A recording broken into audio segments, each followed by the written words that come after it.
دیکھتی آنکھوں سنتے کانوں کو ریئلٹی آف اسلام چینل پر خوش آمدید۔ آج خانوادہ نبوت کے چشم و چراغ حضرت امام مسلم رضی اللہ تعالی عنہ کے مقدس خون سے کوفے کی سرزمین سرخ ہو گئی تھی۔ نبی زادے کے خیر مقدم کے لیے آنکھوں کا فرش بچھانے والی آبادی اب اس کی تڑپتی ہوئی لاش کے سامنے کھڑی مسکرا رہی تھی۔ تلواروں کی دھار، برچھیوں کی آنی اور تیروں کی نوک پر اب بھی خون کے نشانات موجود تھے۔ ابن زیاد کے حکم سے حضرت امام مسلم کی مقدس نعش شہرائے عام پر لٹکا دی گئی تھی۔ کئی دن تک لٹکتی رہی۔ نبی کا کلمہ پڑھنے والے کھلی آنکھوں سے یہ ہولناک منظر دیکھتے رہے۔ آل رسول کی جان لے کر بھی شقاوتوں کی پیاس نہیں بجھ سکی۔ ہائے رے نیا رنگی عالم، زمین و آسماں کی وسیع کائنات جس کے گھر کی ملکیت تھی، آج اس کی تربت کے لیے کوفے میں غز بھر زمین نہیں مل رہی تھی۔ جس کی رحمتوں کے فیضان نے اہل ایمان کی جانوں کا نرخ اونچا کر دیا تھا، آج اسی کے نور نظر کا خون ارزاں ہو گیا تھا۔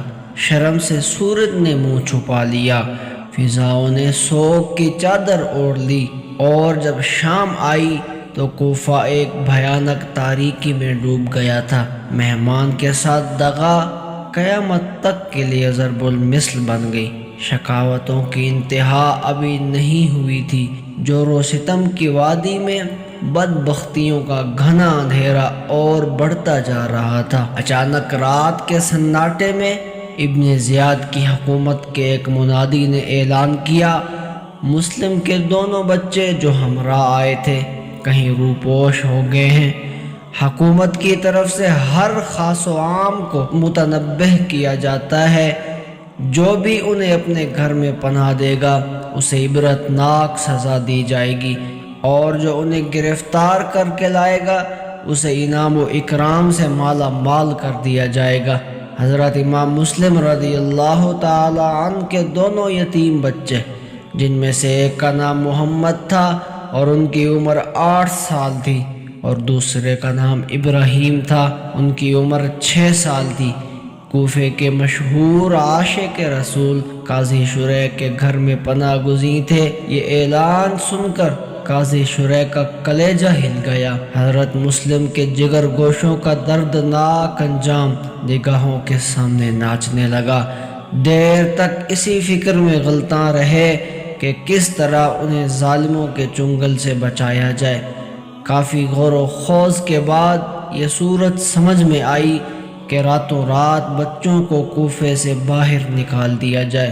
اضطراب کی حالت میں اپنے بیٹے کو آواز دی، نہایت احتیاط کے ساتھ کسی محفوظ راستے سے بچوں کو شہر پناہ کے باہر پہنچا دو۔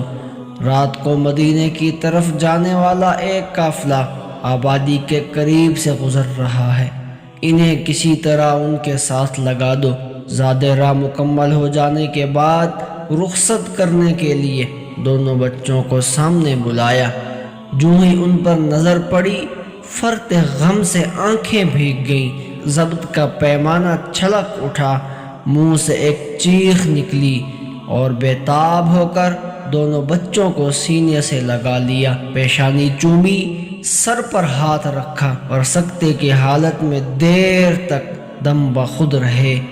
باپ کی شہادت کے واقعہ سے بچے اب تک بے خبر رکھے گئے تھے، نہ انہیں یہ بتایا گیا تھا کہ اب خود ان کی ننھی گردنیں بھی برہنہ تلواروں کی ضد پہ ہیں۔ قاضی شریح کی اس کیفیت پر بچے حیرت سے ایک دوسرے کا منہ تکنے لگے۔ بڑے بھائی نے حیرانی کے عالم میں دریافت کیا، ہمیں دیکھ کر گریہ بے اختیار کی وجہ سمجھ میں نہیں آ رہی ہے۔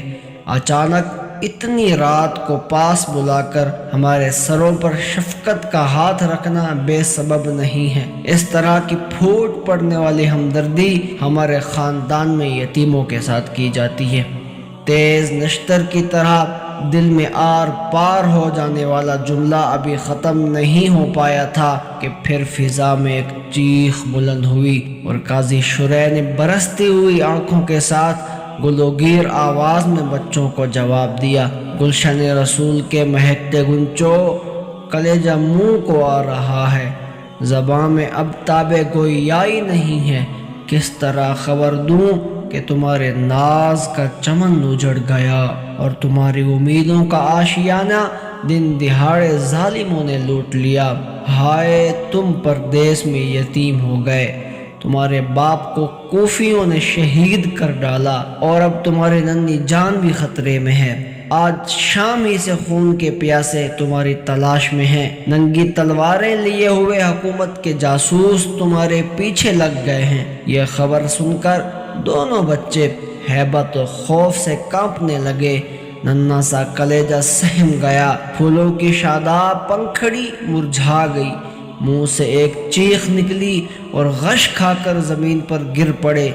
ہائے رے تقدیر کا تماشا، ابھی چند ہی دن ہوئے کہ ماں کی ممتا نے پیار کی ٹھنڈی چھاؤں میں مدینے سے رخصت کیا تھا، ناز اٹھانے کے لیے باپ کی شفقتوں کا قافلہ ساتھ ساتھ چل رہا تھا۔ اب نہ باپ کا دامن کہ پکڑ کر مچل جائیں، نہ ماں کا آنچل ہے کہ سہم جائیں تو منہ چھپا لیں۔ کچی نیند سو کر اٹھنے والے اب کسے آواز دیں، کون ان کی پلکوں کا آنسو اپنی آستین میں جذب کرے۔ آہ غنچوں کی وہ نازک پنکھڑی جو شبنم کا بار بھی نہیں اٹھا سکتی، آج اس پر غم کا پہاڑ ٹوٹ پڑا ہے۔ پردیس میں ننھی جانوں کے لیے باپ کی شہادت کی خبر کا کم قیامت تھی کہ اب خود اپنی جان کے بھی لالے پڑ گئے تھے۔ قضا تیغ برہنہ لیے سر پہ کھڑی تھی، آنکھوں کے سامنے امیدوں کا چراغ گل ہو رہا تھا۔ قاضی شریح سے بچوں کا بلک بلک کر رونا،